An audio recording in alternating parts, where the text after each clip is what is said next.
भैया जी। हाँ। भैया जी, आप अभी वो पिछली रिवीजन वाली कक्षा में आप कुछ ऐसा धर्म ध्यान के लिए बता रहे थे, मैंने आखिरी आखिरी में सुना था, तो कुछ बताना, मतलब शायद आपको रिपीट करना पड़ेगा, बताना चाहेंगे क्या आप, या फिर रिकॉर्डिंग पढ़ है, लें आप अभी सुन क्या? लेना। रिकॉर्डिंग है। अच्छा अच्छा अच्छा, ठीक है। ठीक है। ठीक है, मतलब वो थोड़ी देर का है या फिर पूरा, मतलब आज पूरी ज्यादा देर का क्लास ही ही है? उसी में चली गई भैया। अच्छा, आज पूरी यही बात चली, ठीक है। ठीक। ठीक है। ठीक है। जी जी भैया। ओके। हाँ जी। तो हम सभी यहाँ पर कुछ शब्दों का प्रयोग कर रहे थे। अब सर्वनाम शब्द हम सभी ने देखे। इसके पश्चात ये जो शब्द हैं, कतिपय त्रिलिंग शब्द, पेज नंबर 43 पे, इसको अभी हम छोड़ के आगे चल रहे हैं। इस पे हम वापस आएंगे। ठीक है। इस पे हम वापस आएंगे। और हम सभी ने, ये तो हो गया था है ना, सा तेता, ये हो गए थे। ठीक है। आज हमें 9वां पाठ चालू करना है। हमें इन पाठों का भी फिर से रिवीजन करना है, 8वें का और 7वें का। इस पे हम लौट के आएंगे अभी, क्योंकि कुछ चीज़ें हैं जो आगे के पाठ के बाद आपको क्लियर होंगी, इसलिए उन पे लौट के आएंगे। 9वां पाठ आ रहा है, नवमा पाठ।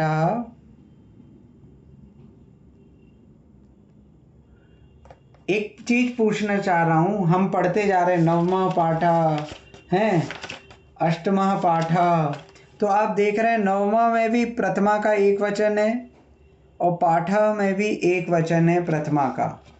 तो इसमें विशेष विशेषण संबंध है। कौन सा विशेष है, कौन सा विशेषण है, कोई बताना चाहेगा? पाठ विशेष्य है, नवम विशेषण है। क्यों?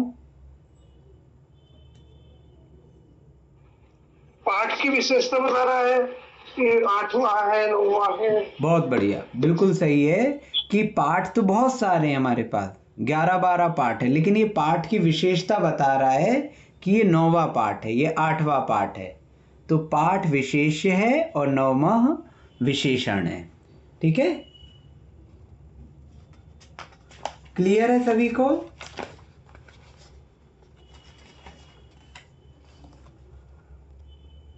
अब 9वां पाठ है, पेज नंबर 50। पेज नंबर 50 में 9वां पाठ है। यहाँ पर एक शब्द आ रहा है, अव्यय। अव्यय। अव्यय क्या होता है? तो अव्यय क्या होते हैं? अव्यय वे शब्द जो सभी विभक्ति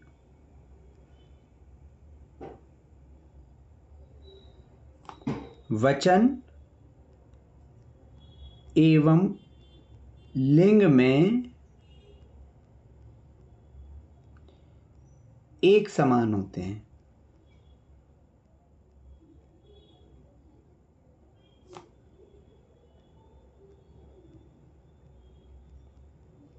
अव्यय वे शब्द हैं जो सभी विभक्तियों, सभी वचनों और सभी लिंगों में एक समान होते हैं, अर्थात इनके ना कोई शब्द रूप होते हैं, ना कोई लिंग होता है, ना कोई वचन होता है।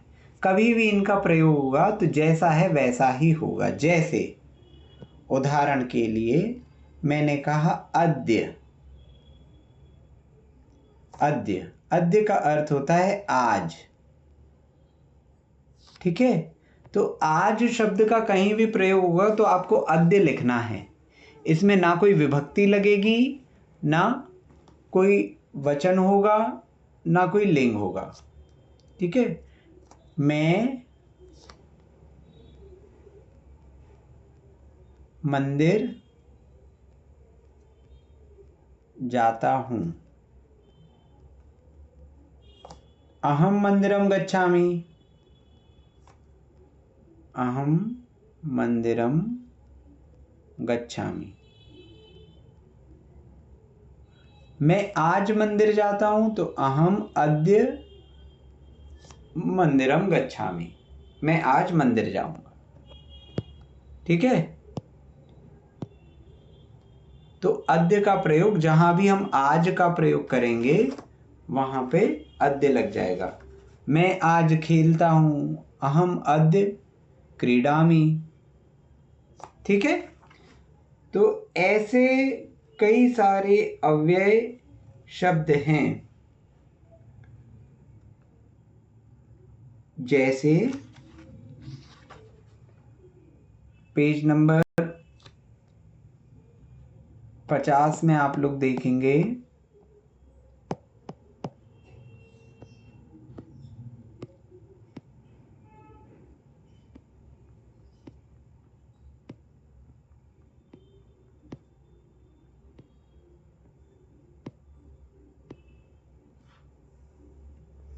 अव्यय वर्ग स्तंभ, ये 9वां पाठा लिखा है। क्या लिखा है? अव्यय का लक्षण तीनों लिंगों, तीनों वचनों, सातों विभक्तियों में जिस शब्द का रूप समान अर्थात एक सा रहता है, किसी प्रकार का परिवर्तन नहीं होता, उसे अव्यय कहते हैं।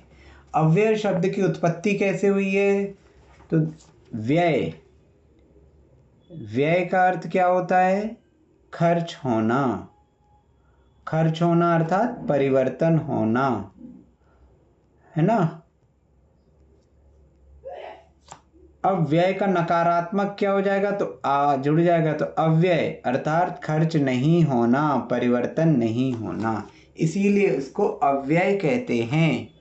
अव्यय अर्थात जिसमें व्यय नहीं होता। तो ऐसे शब्द जिनमें व्यय नहीं होता अर्थात जिनमें कोई परिवर्तन नहीं होता, वे अव्यय कहलाते हैं। ठीक है। अब जैसे राम था, तो राम में क्या परिवर्तन हो गया? प्रथमा में राम है, रामौ रामः हो गया। षष्ठी में रामस्य रामयो रामाणाम हो गया। तो परिवर्तन हो गया। लेकिन अव्यय में क्या है? चाहे कोई भी विभक्ति हो, कोई भी लिंग हो, कोई भी वचन हो, कोई परिवर्तन नहीं हो रहा। बिना व्यय का अर्थात अव्यय। समझ में आया? अब यहां पर हम देखें ऐसे कितने शब्द हैं। तो ये देखिए, यहाँ पे बहुत सारे शब्द दिए हुए हैं, हम पढ़ेंगे इन्हें। अतः यानी इससे, अभितः, ये अमितः नहीं है, अभितः है, भा है। अभितः यानी पास से। आरंभतः यानी शुरू से, मैं शुरू से इस कार्य में लगा हुआ हूं, है ना। मैं शुरू से संस्कृत पढ़ना चाहता हूं। मेरे पास से तुम निकलते हो। ठीक है।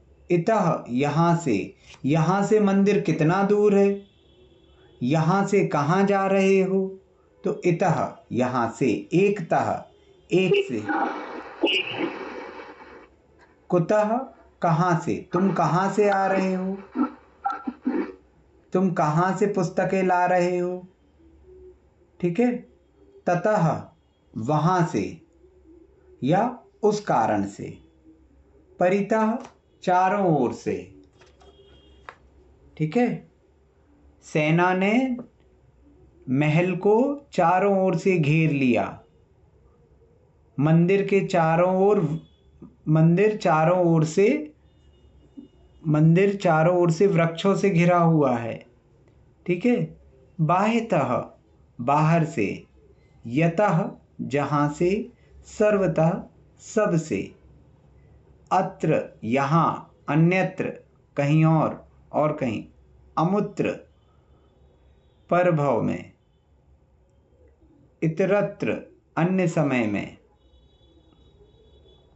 एकत्र एक जगह। कुत्र कहाँ। तत्र वहाँ। यत्र जहाँ। यत्र तत्र जहाँ तहाँ। सर्वत्र सब जगह। तथा तैसे। यथा जैसे। सर्वथा सब प्रकार से। अन्यथा अन्य प्रकार से। तावत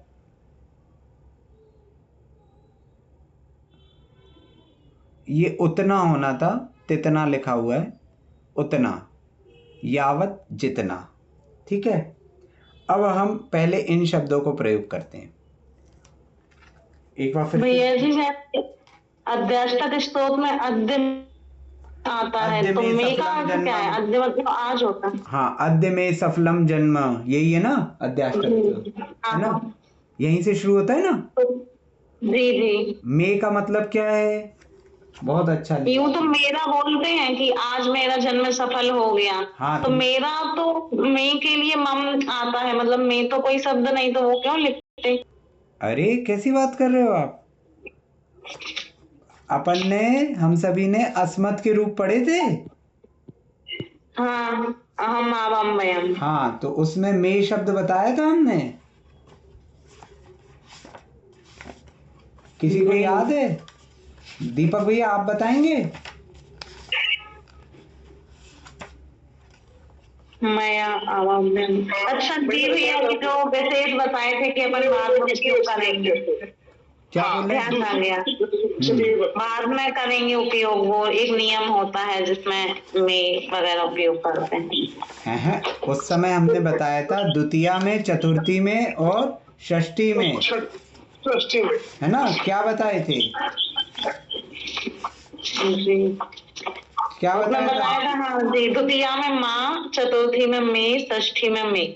हाँ, तो जी आ षष्ठी गया में ये। मे हो गया, तो आज मेरा जन्म, मे यानी मेरा, सफल हो। मे और षष्ठी मम विभक्ति। एक ही है ना? जी जी, ठीक है। षष्ठी विभक्ति लगाएंगे। तो हम क्या कह रहे हैं? क्या लिखा है वहां पे? अद्य में सफलम सफलम जन्म, जन्म, सफलम, नेत्रे च। है ना? जन्म, जी, जन्मम लिखा है शायद, कि जन्म। जन्म है, जन्म जन्म बस। हाँ, अद्य में सफलम जन्म, नेत्रे च सफलेम। नेत्रे चा, नेत्रे कौन सा शब्द हो गया? नेत्र रामे, ऐसे नेत्रे। नपुंसक लिंग में आएगा। हाँ, नपुंसक लिंग में द्विवचन, नेत्रम, नेत्रे, नेत्राणी। तो नेत्रे हो गया, है नेत्रे हो गया आपका द्वितीया, प्रथमा का द्विवचन, प्रथमा दो का नेत्र है द्विवचन इसमें। हुआ। नेत्रम, नेत्रे, नेत्राणी, तो दोनों नेत्र, नेत्रे चा सफलम ममा, मेरे दोनों नेत्र सफल हो गए। अद्य में सफलम जन्म, मेरा जन्म सफल हो गया, आज मेरा जन्म। है ना? ये अध्याष्टक स्तोत्र जो है, ये दर्शन पाठ जैसा ही है कि भगवान के दर्शन करके आज मेरे दोनों नेत्र सफल हो गए। ठीक है, इसको अपन डिस्कस जी। करेंगे आगे। तो हम यहाँ पर इनका प्रयोग करते हैं। आपने देखे शब्द, थोड़ा सा उनको इजी वे में देख लेते हैं। अत्र, अत्र यानी यहाँ, तत्र, तत्र यानी वहाँ, कुत्र, कुत्र यानी कहाँ, यत्र, यत्र यानी जहाँ, सर्वत्र, सर्वत्र यानी सभी जगह, ये सभी स्थान संबंधी हैं। अन्यत्र,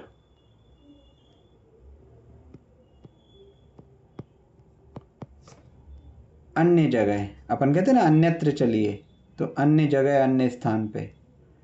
ठीक है। अत्र, तत्र, कुत्र, यत्र, सर्वत्र।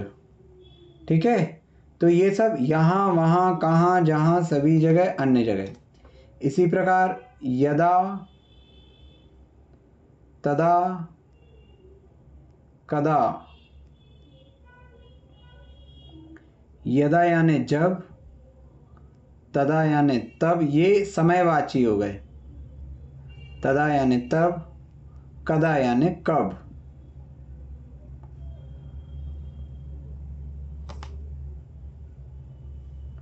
एकदा अर्थात एक बार या एक समय, कुछ भी कह सकते हैं। तो यदा, तदा, कदा,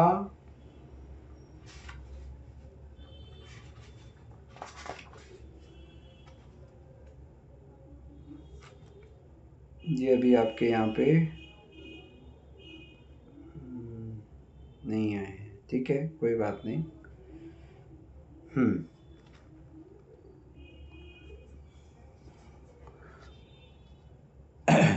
तो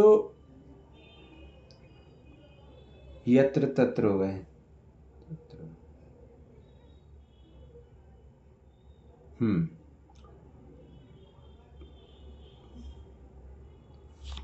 फिर इसी प्रकार के आपके शब्द रहेंगे यथा। भैया जी अन्य समय के लिए होता है क्या कुछ शब्द? अन्य समय या सभी, हर समय का तो सर्वदा होता होगा। सर्वदा, हर, सभी समय। और अन्य समय होता है क्या कुछ? हाँ,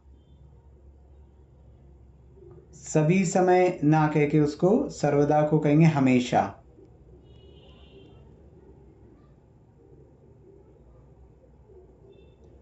वो अन्य समय अभी इसके सीक्वेंस में मिलता जुलता नहीं आएगा, उसको हम अलग से करेंगे। यथा यानी जैसे, तथा यानी तैसे या वैसे, है ना। जैसे आए वो वैसे ही चले जाओ, ठीक है। यथा तथा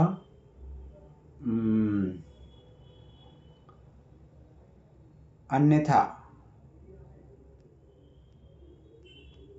यथा को जिस प्रकार भी ले सकते हैं, अन्यथा यानी अन्य प्रकार से। इष्टोपदेश में आप लोगों ने पढ़ा होगा, यथा यथा समायाति संवित्तौ तत्वमुत्तमम् तथा तथा न रोचन्ते विषया सुलभा अपि, है ना। जी।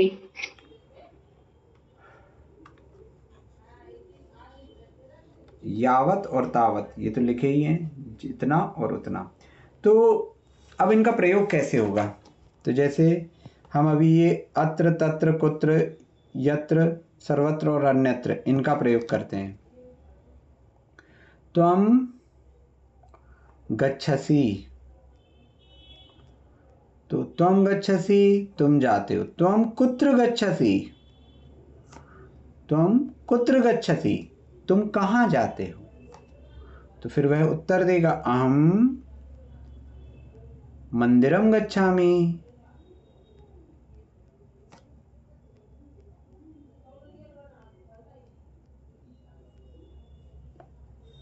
ठीक है, कुत्र गच्छसि तो मंदिरम गच्छामि।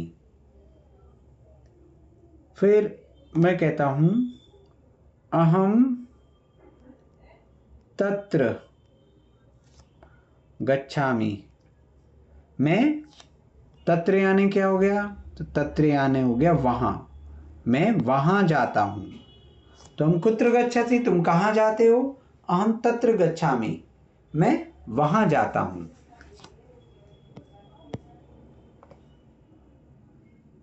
मैं जहां जाता हूं, जहां जाता हूं तो अहम जहां के लिए हो गया यत्र, गच्छामि वहां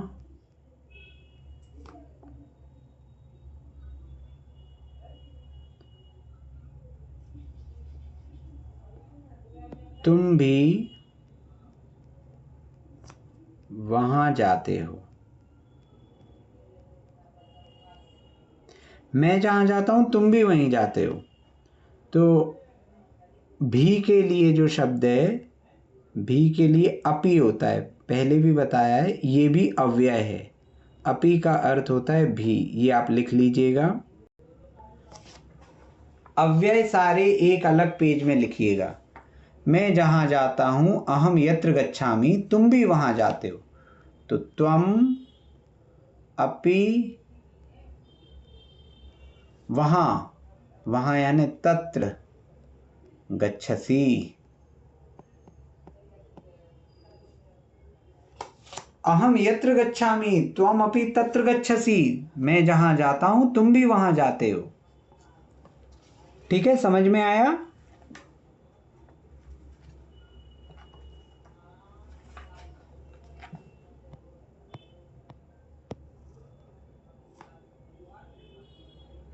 रामः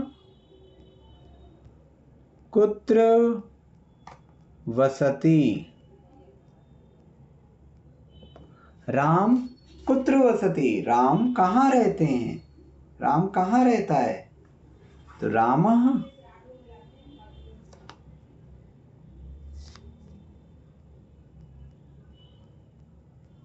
वने वसति, राम वन में रहते हैं। तो वने में हमने सप्तमी विभक्ति प्रयोग की, लेकिन कुत्र में कोई विभक्ति नहीं है। ठीक है, समझ में आया इसका प्रयोग? कोई प्रश्न किसी को?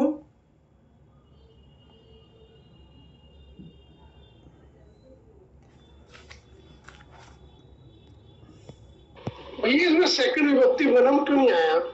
अब यहाँ पर भी तो हम बस्ती एक क्रिया है, तो संबंध कहाँ बना रहे? चलने पर क्या? मैं वहां पर डाउटफुल होता है, जैसे छठी विभक्ति का हम जैसे है ना को की, उसकी जगह हम द्वितीय विभक्ति यूज करते हैं, कर्म यूज करते हैं, वन को जाता है। तो वन को जा थोड़ी रहा है, वसति यानी रहता। राम कहाँ रहते हैं, तो राम वन में रहते। राम कहाँ जाते हैं, यदि मैं ये पूछता, देखो इसके ऊपर वाला था है, ऊपर वाले में क्या क्या था, तो हम कुत्र गच्छसि, अहम मंदिरम गच्छामि, यहाँ द्वितीय विभक्ति का प्रयोग किया गच्छ धातु के साथ, क्योंकि जा रहा हूँ। जाना और रहना दोनों अलग अलग हैं। वो वन जा थोड़ी रहे, वन में रह रहे हैं। ठीक ठीक ठीक है, हाँ जी हाँ जी। इसी प्रकार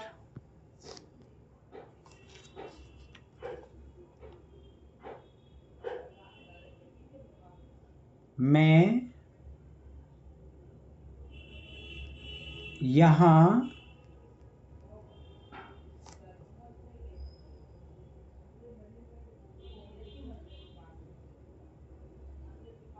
लोग हैं,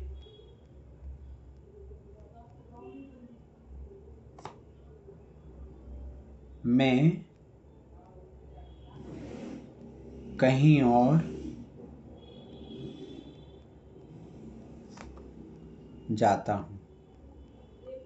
आपको पढ़ना था, आप जहाँ बैठे वहाँ बहुत से लोग थे, तो आपने कहा यहाँ लोग हैं, मैं कहीं और जाता हूँ। तो यहाँ लोग हैं, तो यहाँ के लिए हो गया आपका अत्र। अत्र लोग हैं, तो लोग बहुत सारे हैं, क्योंकि बहुवचन का प्रयोग लग रहा है यहाँ पे। तो जनाः सन्ति अहम जाता हूँ के लिए गच्छामि, कहीं और, तो कहीं और के लिए हमने पढ़ा था अन्यत्र। अहम अन्यत्र गच्छामि, अत्र जनाः सन्ति अहम अन्यत्र गच्छामि, मैं कहीं और जाता हूँ।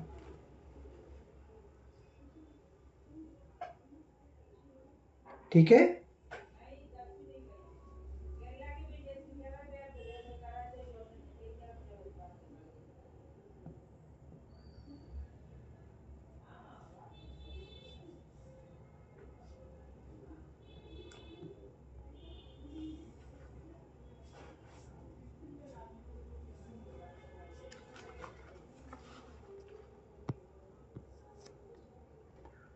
तुम पढ़ते हो,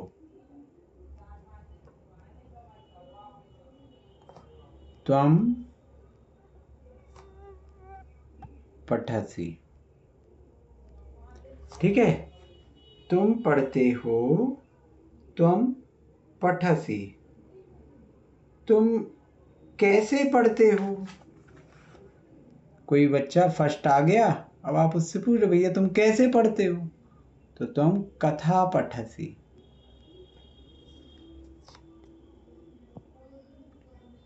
अब ये कथा जो है, ये राम कथा वाली कथा नहीं है।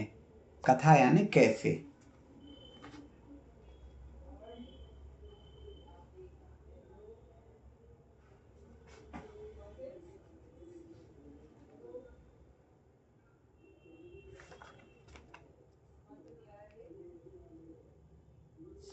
कथम भी प्रयोग कर सकते हैं, कथम पठ, कथम पठसि। कैसे पढ़ते हो?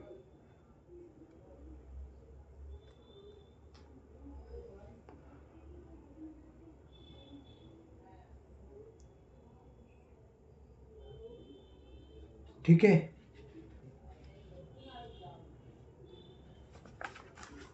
तो ये शब्द हैं जो आप प्रयोग करते हैं। इसमें और भी शब्द हैं। अतः, अधः यानी नीचे, अपि यानी भी या ही, अलम यानी बस।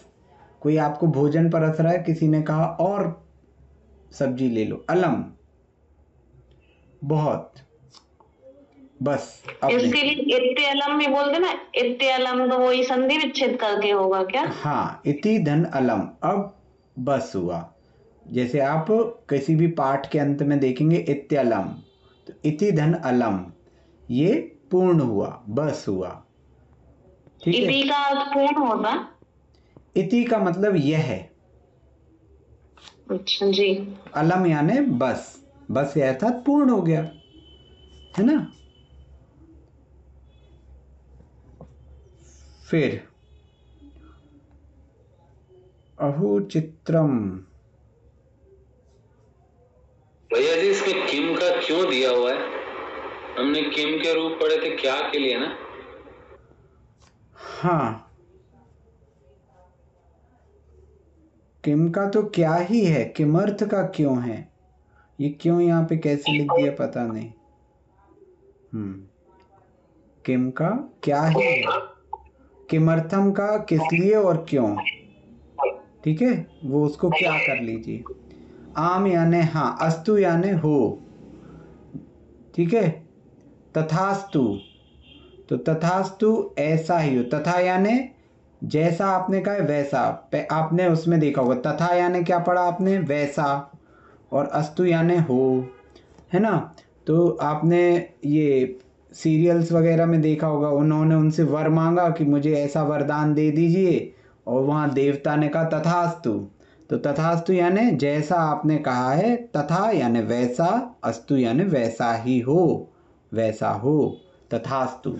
तो तथास्तु का अर्थ होता है जैसा तुमने कहा है, तथा यानी वैसा हो, ठीक है।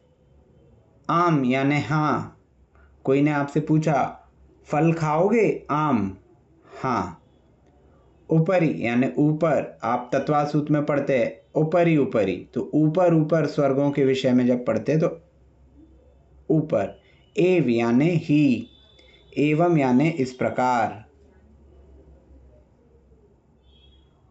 ओम, बाढ़म यानी हाँ, ओम यानी भी हाँ।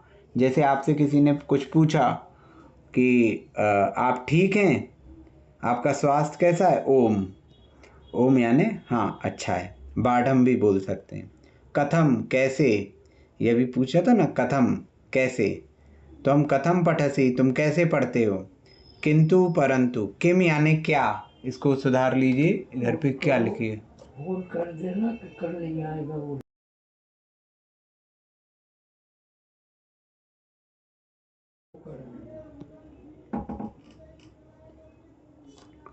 कथम यानी कैसे, किंतु परंतु, किम यानी क्या, ये क्यों के स्थान पे क्या लिखिए, किमर्थम, किमर्थम यानी किस लिए, क्व यानी कहाँ, चेत यानी यदि, तथा यानी और या तैसे, धिक धिक्कार, न या नो यानी नहीं, न चा ना कि, मैं दिल्ली जा रहा हूँ ना कि बम्बई, तो नाचा।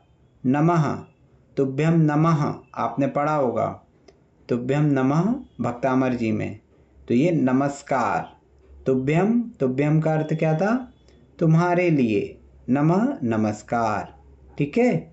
नूनम निश्चय से, पुनः फिर, प्रति प्रति, प्रायः बहुधा, पुरा पेशतर यानी पुराना, मिथः मिथो परस्पर, मुहु बार बार, वरम यानी अच्छा।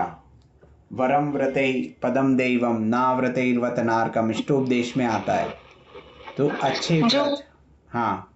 जो परस्पर उपग्रह आया है वो तो वो भी तो ऐसे ही है, परस्पर में उपग्रह करना। तो मिथो शब्द उपयोग क्यों नहीं किया संस्कृत में? अब जरूरी थोड़ी है कि वही शब्द प्रयोग किया जाए। नहीं मतलब संस्कृत शब्द, ये तो हिंदी शब्द हुआ ना परस्पर नहीं, का। ऐसा नहीं है कि ये शब्द हिंदी ही हैं, कुछ शब्द संस्कृत ही हैं। जैसे आपने पहले भी देखा होगा कि आपके वयस्य शब्द को मित्र बता दिया, वहाँ पे मित्र बताया, और फिर मित्र बताने के बाद फिर मित्र शब्द को नपुंसकलिंग में लिया, तो मित्र शब्द भी जी। आपका संस्कृत में है और वयस्य शब्द भी संस्कृत में है ना। जी तो परस्पर शब्द भी आपका संस्कृत में आता है।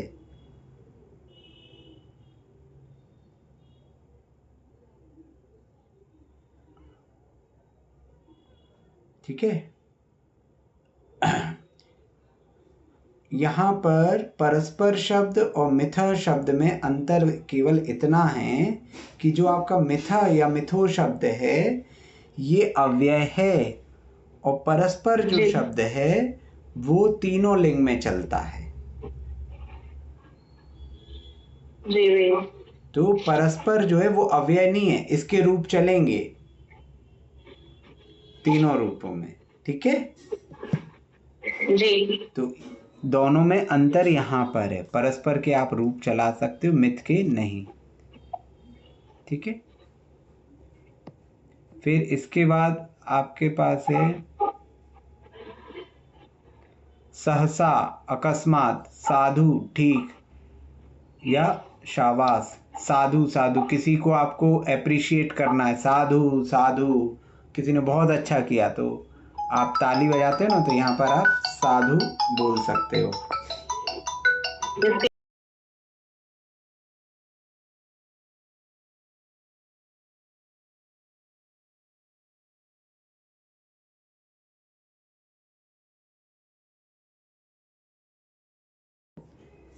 ठीक है। तो ये ऐसे कुछ शब्द हैं, हा यानी धिक्कार, साधु यानी ठीक, श्वास, और पश्चात यानी पीछे। ठीक है। तो इसके बाद हम इन शब्दों का प्रयोग करेंगे, कुछ वाक्य आपके लिए दे रहा हूँ। ठीक है। अभी यहीं पे पूर्ण करते हैं, इसके बाद में करेंगे।